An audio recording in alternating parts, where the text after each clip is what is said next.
Sebelumnya, apa sih kesehatan mental itu? Kesehatan mental adalah tingkatan kesejahteraan psikologis atau ketiadaan gangguan jiwa pada seseorang. Kesehatan mental dapat dilihat sebagai sebuah kontinum, artinya kondisi sehat atau sakit pada manusia bisa berubah-ubah. Kadang bisa baik-baik saja, sedih, marah, atau bahagia sekalipun.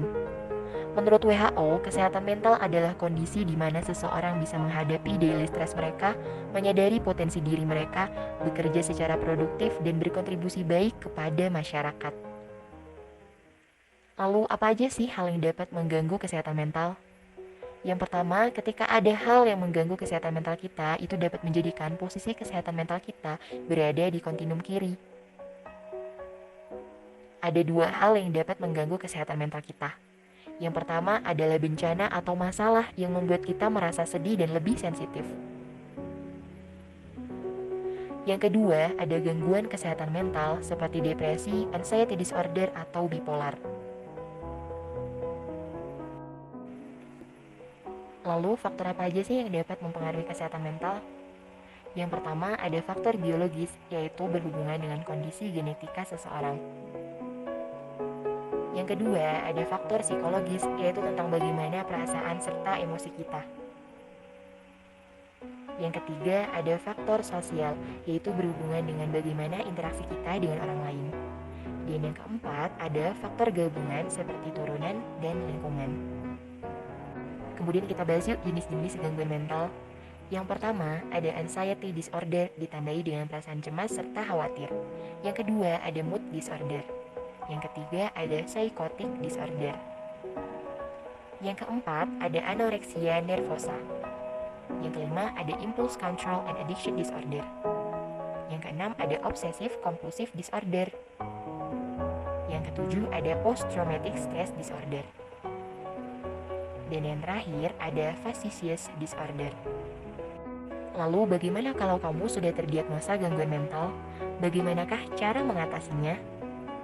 Yang pertama, datanglah dan minta bantuan para ahli.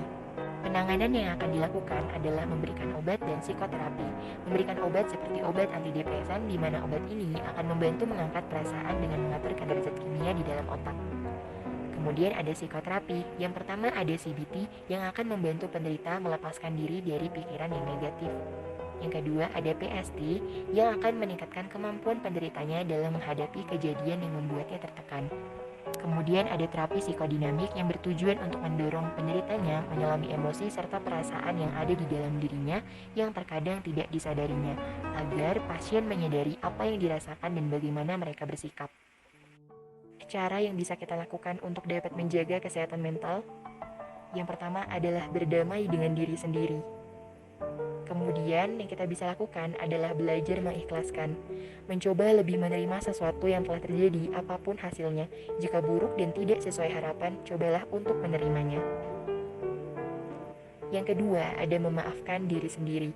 Memaafkan diri sendiri ketika ada masalah juga sangat penting.